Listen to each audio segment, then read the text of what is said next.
Hello viewers, Mishra classes के एक और फ्रेश लेक्चर में आपका स्वागत है। तो चलिए कुछ नया सीखते हैं। यदि आपको वीडियो पसंद आए तो इसे लाइक करें, चैनल को सब्सक्राइब करें और बेल आइकन को ज़रूर प्रेस करें, जिससे आने वाली सभी वीडियो की नोटिफिकेशन आपको सबसे पहले प्राप्त हो। हाँ, तो कैसी पढ़ाई चल रही है भाई आप लोगों की। और एक चीज़ मैं वाच कर रहा हूँ कि पीछे के वीडियो आप लोग नहीं देख रहे हो। ये बहुत बड़ी गलती होगी अपनी। अगर पीछे के वीडियो आप नहीं देख रहे हो तो मुश्किल में फंस सकते हो। इसलिए पुराने वीडियो देखना ज़रूर शुरू करिए, क्योंकि एग्जामिनेशन में पूरा पूछा जाता है। केवल आगे के ही वीडियो नहीं पूछे जाते हैं, सब कुछ पूछा जाता है। तो चैनल को लाइक कर लीजिए, सब्सक्राइब कर लीजिए, बेल आइकन प्रेस कर लीजिए और ख़ुद पढ़िए और अपने दोस्तों को भी बताइए, जैसे उनका भी कल्याण हो। और संडे को 8 बजे लाइव क्लास होगी और उसको आप ज़रूर देखिए। विशेष सरप्राइज़ है, हो सकता है उस सब सरप्राइज़ से आपके अंदर निखार आ जाए। तो संडे को विशेष सरप्राइज़ मैंने रखा है। तो देखा जाए क्या मैं बोल रहा हूँ। आज केमिस्ट्री 11th की मैं शुरू करने जा रहा हूँ। तो सीरीज़ के बारे में बातचीत चल रही थी। Lyman series, Balmer series, Brackett series, Pfund series, इन सारी बातें चल रही थी। आज हमें बताना है comparative study of series of hydrogen spectrum. तो मुझे क्या बताना है? Comparative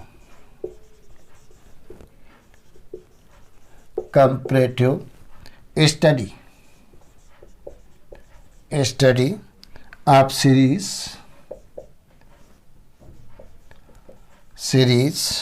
of hydrogen spectrum, hydrogen spectrum, hydrogen spectrum के बारे में बात कर रहे हैं। तो comparative study of series of hydrogen spectrum. तो इसमें देखा जाए क्या होता है। कॉलम बना लीजिए। यहाँ पर नेम ऑफ सीरीज पहले कॉलम में, ये name of series, name of series पहला कॉलम। दूसरे में क्या है? N1। दूसरे में क्या है? तीसरे में क्या है? N2। और नेक्स्ट चौथे कॉलम में क्या है? रेंज। चौथे कॉलम में क्या है? ये रेंज है। अब पहले कॉलम में देखिए, नेम ऑफ सीरीज में पहली कौन सी है? Lyman series. ये लाइमन सीरीज, इसमें N1 की वैल्यू कितनी होती है? 1 और N2 की वैल्यू 2, 3, 4 डैश कुछ भी। और ये किस रेंज में मिलती है? अल्ट्रा वायलेट रीजन में। तो ये क्या है? अल्ट्रा, ये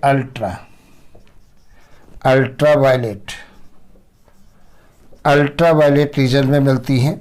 दूसरी सीरीज कौन सी है? Balmer series. कौन सी है? बाल्मर सीरीज है। यहाँ पर N1 की वैल्यू क्या है? 2, N2 की वैल्यू क्या होगा? 3, 4, 5 कुछ भी हो सकता है। और ये विजिबल अल्ट्रावायलेट रीजन में मिलेंगी, या ये विजिबल लाइट में मिलती है। विजिबल लाइट में मिलती हैं, जिस लाइट में अपन देखते हैं। नेक्स्ट कौन सी होती है? तीसरी सीरीज पर्शियन सीरीज। ये पर्शियन सीरीज है। पर्शियन सीरीज, इनके लिए N1 की वैल्यू कितनी है? 3, N2 की वैल्यू 4, 5, 6 कुछ भी हो सकती है। ये इंफ्रा रेड रीजन में मिलती हैं। ये इंफ्रा रेड रीजन में मिलती हैं, रेड रीजन में मिलती हैं। नेक्स्ट कौन सी है? चौथी ब्रैकेट सीरीज। ब्रैकेट सीरीज, इसमें N1 की वैल्यू क्या होती है? 4, N2 की वैल्यू 5, 6, 7 कुछ भी हो सकती है। ये भी किस में मिलती हैं? इंफ्रा रेड रीजन में मिलती हैं। नेक्स्ट कौन सी है? पांचवी कौन सी है? Fold series. ये फोल्ड सीरीज है। इसमें N1 की वैल्यू 5 और N2 की वैल्यू 6, 7, 8 कुछ भी हो सकता है। ये भी किस में मिलती है? इंफ्रा, ये इंफ्रा रेड रीजन में मिलती हैं। तो ये तुम्हें याद रखना है। यहाँ कंपटीशन में भी पूछा जाता है कि लाइमन सीरीज किस रेंज में मिलती है, या बाल्मर किस में मिलती है, या पर्सन या ब्रैकेट या फंड, कुछ भी पूछ सकते हैं। यह भी पूछ सकते हैं इनमें N1 की वैल्यू क्या होती है, N2 की वैल्यू क्या होती है। तो अगर जो अपने को याद है तब तो अपन बता लेंगे, और अगर नहीं याद है तो मुश्किल में फंस जाएंगे। तो ये तुम्हें हर हालत में याद करना है कि इसमें N1 की वैल्यू कितनी है, N2 की वैल्यू किस में है, नंबर। तो ये ज़रूर तुम्हें याद रखना है। तो इसको हम मिटा रहे हैं। आगे देखा जाए, ये बहुत सीरीज इम्पॉर्टेंट है। तो ये हाइड्रोजन स्पेक्ट्रम में मैंने बताया कि 5 टाइप की सीरीज तुम्हारे सिलेबस में है, जो तुम्हें ज़रूर याद रखना चाहिए, और इन पर क्वेश्चन भी आता है। तो ये तो बोहर एटॉमिक मॉडल के बारे में बातचीत चल रही थी। अब हम बताने जा रहे हैं सोमरफील्ड एटॉमिक मॉडल। ये Sommerfeld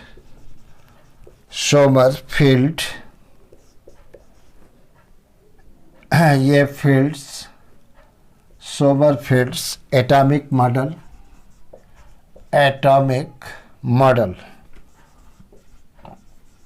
Sommerfeld atomic model.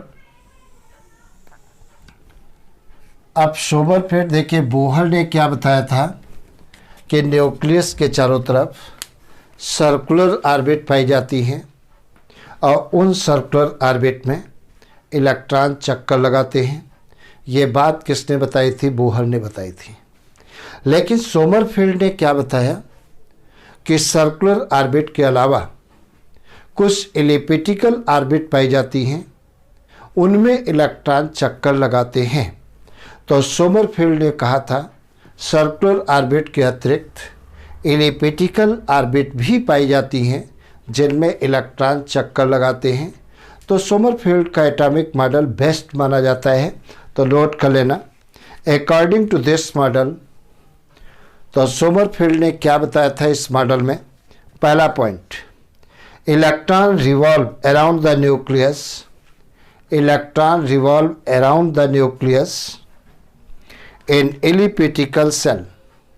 Elliptical shell मतलब अंडाकार सेल होती हैं, ओवल शेप। दूसरा पॉइंट नोट करिए, the energy of an electron, the energy of an electron in a multiple electron species, in a multiple electron species मतलब ऐसी species जिसमें एक से ज़्यादा इलेक्ट्रॉन हैं, also depend upon another quantum number L मतलब azimuthal quantum number. तो Bohr ने बताया था कि इलेक्ट्रॉन की एनर्जी केवल प्रिंसिपल क्वांटम नंबर पर डिपेंड करती है, लेकिन सोमरफील्ड ने कहा कि प्रिंसिपल क्वांटम नंबर के अलावा एजिमुथल क्वांटम नंबर पे भी इलेक्ट्रॉन की एनर्जी डिपेंड करती है। तो ये दो बातें सोमरफील्ड ने अतिरिक्त बताई, और जो कि बोहर से अलग थी। तो सोमरफील्ड का एटॉमिक मॉडल ज़्यादा अच्छा माना जाता है। तो मैंने क्या बताया, सोमरफील्ड ने क्या बात बताई थी? सोमरफील्ड ने ये कहा था कि इलेक्ट्रॉन न्यूक्लियस के चारों तरफ एलिप्टिकल ऑर्बिट पाई जाती हैं, और उन ऑर्बिट के अंदर इलेक्ट्रॉन चक्कर लगाते हैं। और दूसरी बात बताई थी कि जिन स्पीसीज में एक से ज़्यादा इलेक्ट्रॉन पाए जाते हैं, उनमें इलेक्ट्रॉन की एनर्जी प्रिंसिपल क्वांटम नंबर के अतिरिक्त एजिमुथल क्वांटम नंबर पर भी डिपेंड करती है। ये दो अतिरिक्त बातें किसने कही थी? सोमरफील्ड ने कहा था। नंबर अगली हेडिंग दीजिए, नया टॉपिक, बहुत इम्पॉर्टेंट टॉपिक अब हम बात करने जा रहे हैं। बहुत इम्पॉर्टेंट टॉपिक की बात करने जा रहे हैं। Heisenberg uncertainty principle. क्या बात करने जा रहे हैं? हाइजेनबर्ग बहुत इंपॉर्टेंट है। हाइजेनबर्ग्स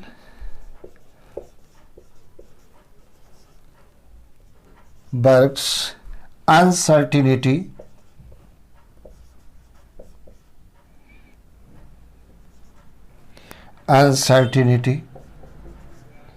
प्रिंसिपल।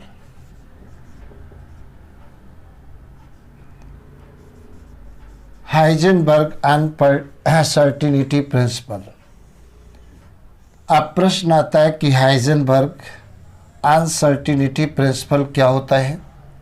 इस पर क्वेश्चन पूछा जा सकता है, तुम्हें ध्यान रखना है।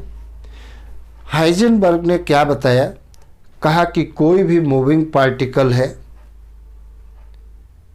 उसकी एक ही समय पर उसकी पोजीशन और मोमेंटम का पता नहीं लगाया जा सकता है। ये बात मैं नहीं कह रहा हूँ, हाइजेनबर्ग ने कहा था कि मूविंग पार्टिकल का एक ही समय पर उसकी सही पोजीशन और उसके मोमेंटम का पता नहीं लगाया जा सकता है। अगर सही उसकी पोजीशन का पता लग जाएगा तो मोमेंटम का पता नहीं लगा पाएंगे, और अगर मोमेंटम का पता लग गया तो पोजीशन का सही पता नहीं लगा पाएंगे। ये बात किसने कही थी? हाइजेनबर्ग ने कही थी। उसी को प्रिंसिपल के रूप में कन्वर्ट कर दिया गया और हाइजेनबर्ग अनसर्टिनिटी प्रिंसिपल नाम दिया गया। तो नोट कर लेना, this principle was given by किसने given by Werner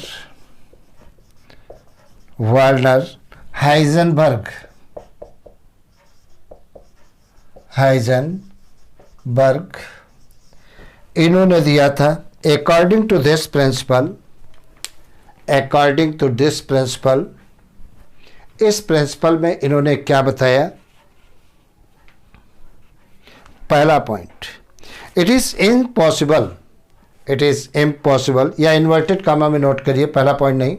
it is impossible to determine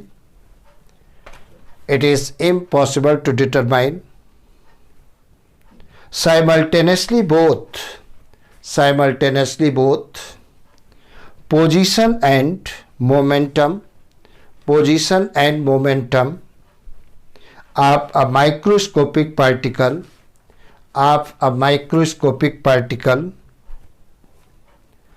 bracket में लाइक इलेक्ट्रॉन, ब्रैकेट बंद, with absolute accuracy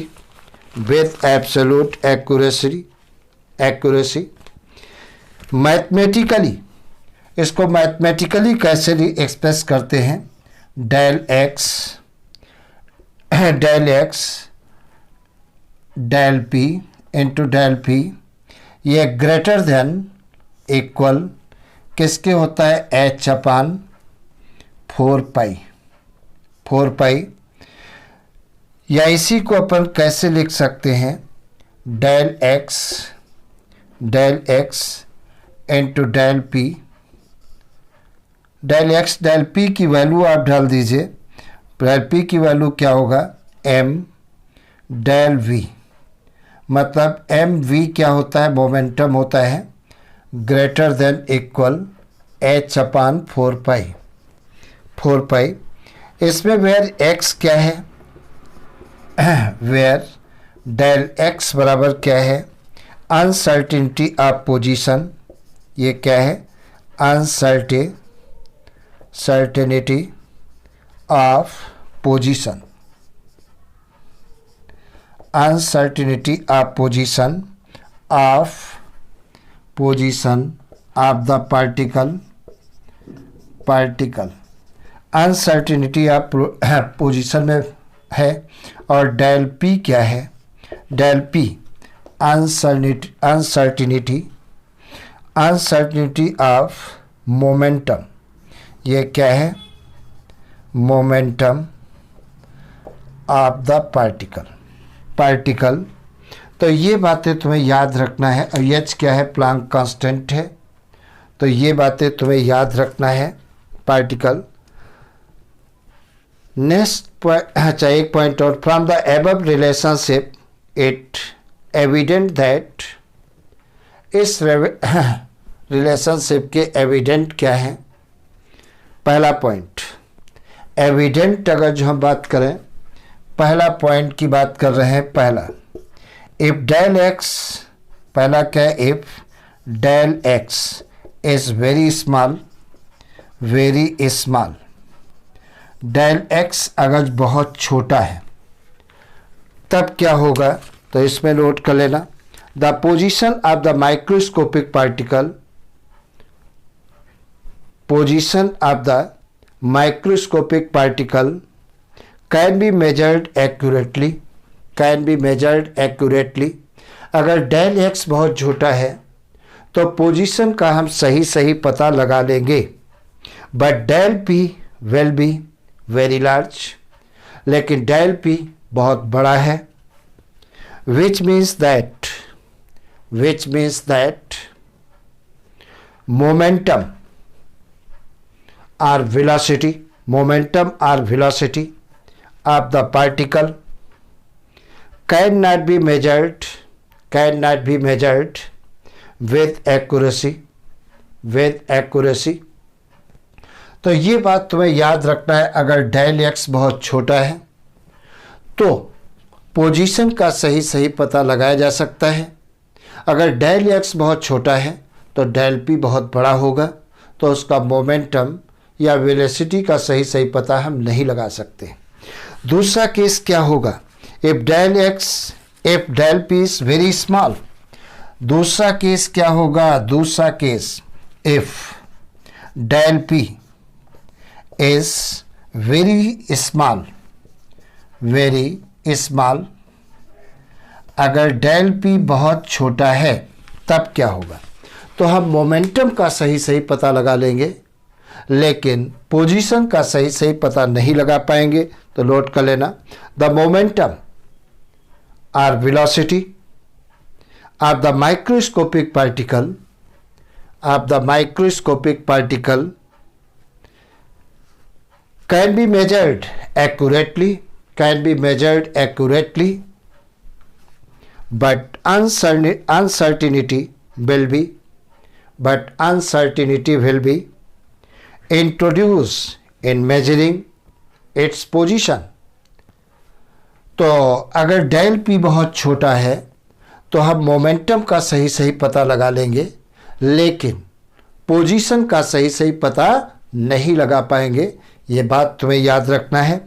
और तीसरा एक बात और है, तीसरा पॉइंट और देखा जाए, थर्ड पॉइंट, अगर डेल एक्स इज जीरो, क्या मैंने बताया, if del x is zero, अगर डेल एक्स की वैल्यू जीरो है तब क्या होगा, तो नोट कर लेना, the position can be located with absolute accuracy,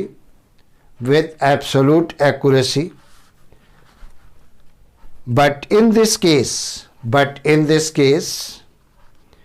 del p will be uncertainty,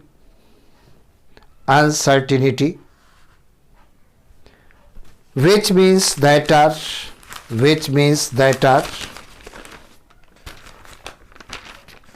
momentum or velocity of microscopic particle cannot be measured at all। अब न्यूमेरिकल प्रॉब्लम को सॉल्व करने के लिए इस फार्मूले को कैसे हम लिख सकते हैं जिससे न्यूमेरिकल हमें सॉल्व हो जाए। तो न्यूमेरिकल सॉल्व करने के लिए इस फार्मूले को हम ऐसे लिख सकते हैं, कैसे लिख सकते हैं, del x into del p बराबर h/4π। तो इस फार्मूले से हम लिख सकते हैं, मतलब del x into del p बराबर h/4π। तो आज इतना, फिर उसके बाद अगली क्लास में बहुत इम्पॉर्टेंट चीज़ें अपन पढ़ेंगे क्वांटम नंबर के बारे में, जिस पर क्वेश्चन आता है क्वांटम नंबर के ऊपर नीट में, और बहुत कायदे से अपने को वॉच करना है। तो चैनल को लाइक कर लीजिए, सब्सक्राइब चैनल को लाइक कर लीजिए, बेल आइकन प्रेस कर लीजिए, सब्सक्राइब कर लीजिए। और जैसा कि मैंने बताया है 8 तारीख को सुबह 11 बजे लाइव क्लास लेंगे और विशेष सरप्राइज़ तुमको हम देंगे। अगर तुम देखते हो सुबह 11 बजे मेरी लाइव क्लास, तो हो सकता है तुम्हारी मंजिल आसानी से मिल जाए, अगर जो मेरे बताए हुए रास्ते पर आप चल लोगे तो। ठीक है, तो बेस्ट ऑफ लक, मस्त रहिए, कोरोना से अपना प्रोटेक्शन करिए। ओके।